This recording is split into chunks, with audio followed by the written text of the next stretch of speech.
পরিবার বেরিয়ে পড়েছিলাম একটু ঘুরতে, কারণ আমাদের সঙ্গে আছে বেদদা, রাজেশদা আর আমাদের নতুন অতিথি হলদিয়া থেকে এসছে, তো তাকে নিয়ে একটু ঘুরতে এলাম। তো খুব ইন্টারেস্টিং বিষয় হচ্ছে এই ওয়েদারে কলকাতাতে যেখানে 43 ডিগ্রি টেম্পারেচার, আর আমরা এখানে দেখি এই 30 ডিগ্রি টেম্পারেচার, কিছুক্ষণ বৃষ্টি, আবার এখানে বৃষ্টি হয়নি। আমরা আছি এখন ভূপেন হাজারিকা সেতুর উপর, যেটা ধলা সদিয়া ব্রিজ বলেও পরিচিত, যেটা ধলা আর সদিয়া দুটো প্লেসকে কানেক্ট করেছে। এখনো পর্যন্ত ইন্ডিয়ার সব থেকে লংগেস্ট ব্রিজ এটা, আপনাদের একটু দেখাবো, আপনারা দেখুন ব্রিজটা কত সুন্দর। বন্ধুরা আপনারা দেখছেন কত সুন্দর ধলা সদিয়া ব্রিজ, যেটা প্রায় 9.15 কিলোমিটার লম্বা। তো চলুন বন্ধুরা, এই ব্রিজে তো আমরা আসবোই, তো বাট ব্লগটা একদম প্রথম থেকে শুরু করা যায়। তো বন্ধুরা, রবিবার দিন কি করবো ঘরে বসে, তাই আমরা তার জন্য শুরু করলাম একটু ঘুরে করার জন্য।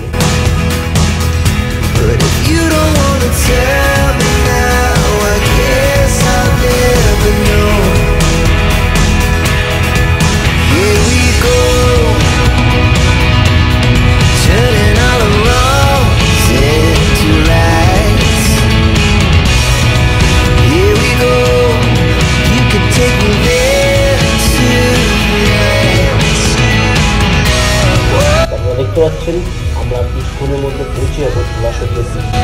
এখান থেকে ব্রিজ 7.5 কিলোমিটার। এই যে বন্ধুরা বাদিকে রাস্তাটা চলে গেছে, এটা চলে গেছে ধলা, আর নদীর ওপার হচ্ছে সদিয়া, সোজা রাস্তাটা চলে গেছে ব্রিজের দিকে।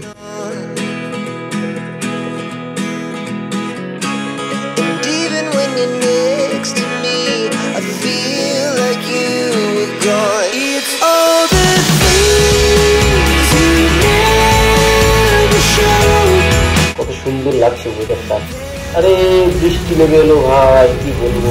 বন্ধুরা দেখতে পাচ্ছেন কত সুন্দর ওয়েদার ছিল, আর হঠাৎ করে বৃষ্টি চলে এসেছে। আমার ছোটবেলার কথা মনে পড়ে গেল, কিভাবে সুন্দরভাবে ভিজে ভিজে রাস্তায় সাইকেল চালানো, মাঠে ফুটবল খেলা। এই ছোটবেলা আর কি কখনো ফিরে আসবে? যাই হোক, মেমোরিতে থাকবে আমাদের। বন্ধুরা আপনার সঙ্গে থাকবে।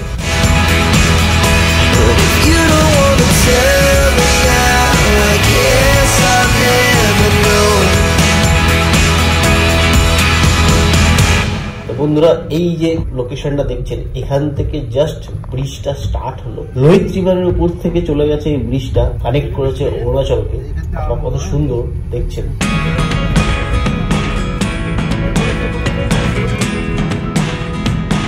তো বন্ধুরা, আপনারা যদি অরুণাচল দেখতে চান, নর্মালি সবাই অরুণাচলের তাওয়াংয়ের সাইড যায়, যেটা তেজপুর হয়ে যায়, বাট এটা একটা অন্য ধরনের লোকেশন।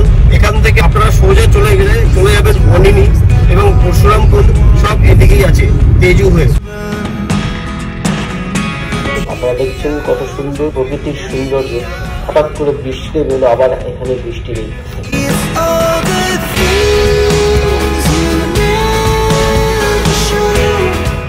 আপনারা দেখতে পাচ্ছেন আমরা আছি ভূপেন হাজারিকা সেতুর উপরে, কত সুন্দর টার্নিংটা নিয়েছে এখানে। আপনারা দেখতে পাচ্ছেন গাড়ি মোটামুটি 80 স্পিডে চলছে। তো আপনারা সঙ্গে থাকুন, ব্লগটা আরো সুন্দর হতে চলেছে। আমরা কোথায় যাচ্ছি, কি করছি, কিরকম এনজয় করছি, আজকের দিনটা আপনাদের সাথে শেয়ার করব।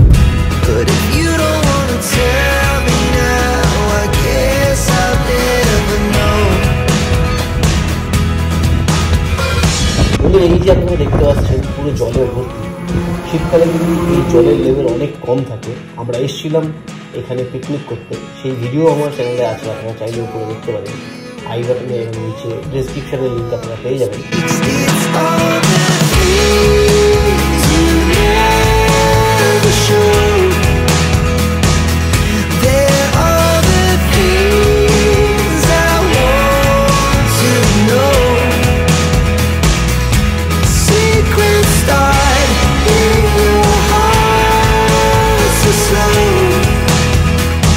বন্ধুরা এই হচ্ছে লোহিত রিভার, এত জলের স্রোত, আপনারা দেখছেন কত সুন্দর লাগছে। যাই হোক, আমাদের বেশ ভালোই ঘোরা হলো। আমাদের এই দাদাকে নিয়ে এলাম আমরা ঘোরাতে, তিনি হলদিয়া থেকে এসছেন। ঘোরা তো হয়ে গেল, সেই দুপুরবেলা খাওয়া দাওয়া সারতে হবে এবং যাওয়া যাক, কিছু খাওয়া দাওয়া সেরে তারপরে আমরা ফিরবো।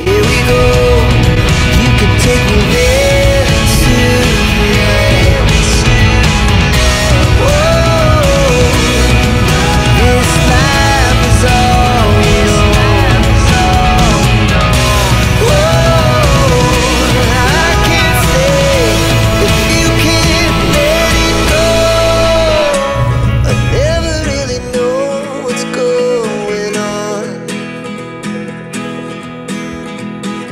তো বন্ধুরা, এটা হচ্ছে গিয়ে খেমদাওয়া, ধোলাশডিয়া ব্রিজটা পার করে এসেই আমরা পেয়ে গেলাম। তো এখানে আমরা একটুখানি খাওয়া দাওয়ার ব্যবস্থা করি। ওই যে হাত দেখাচ্ছে আমাদের দাদা, ওখানেই আমরা গাড়িটা পার করে দিয়েছি। চলুন যাও।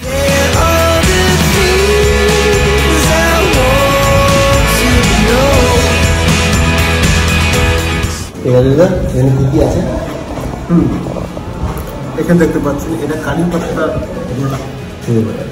আলু টিকা,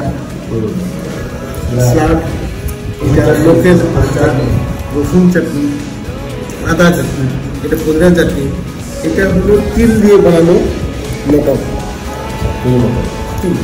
খুব সুন্দর না এটা চাটনি? সবজি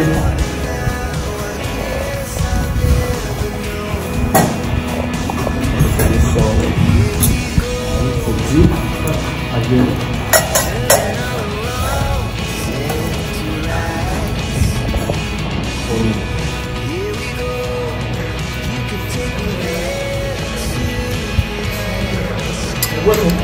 তো বন্ধুরা, খাওয়া দাওয়া বেশ জমিয়ে হলো, সুন্দর ছিল। মেনটেন ভাত, ডাল, সবজি, পনির, মাছ, মাংস। যাই হোক, এখন ফেরার পালা। বন্ধুরা, রাস্তার সামনে আপনারা দেখছেন কত গরু, যেন এদেরই রাস্তা। আমরা তো বাস ঘুরতে পেরেছি। যাই হোক, এদেরকে একটু সাইড কাটিয়ে আমরা এগিয়ে গেলাম। বাদিকে দেখুন বন্ধুরা, কত গরু চড়তে বেরিয়েছে। শুধু রাখাল বালকের অভাব, রাখাল ছাড়াই গরুরা চড়ছে। তো বন্ধুরা, আসামে আপনারা শুধু চা বাগানই দেখেছেন। এখন আপনারা দেখুন দুদিকে, ডান দিকে, বাম দিকে কত ধানের ক্ষেত, বিভিন্ন ধরনের ধানও এখানে চাষ হয়।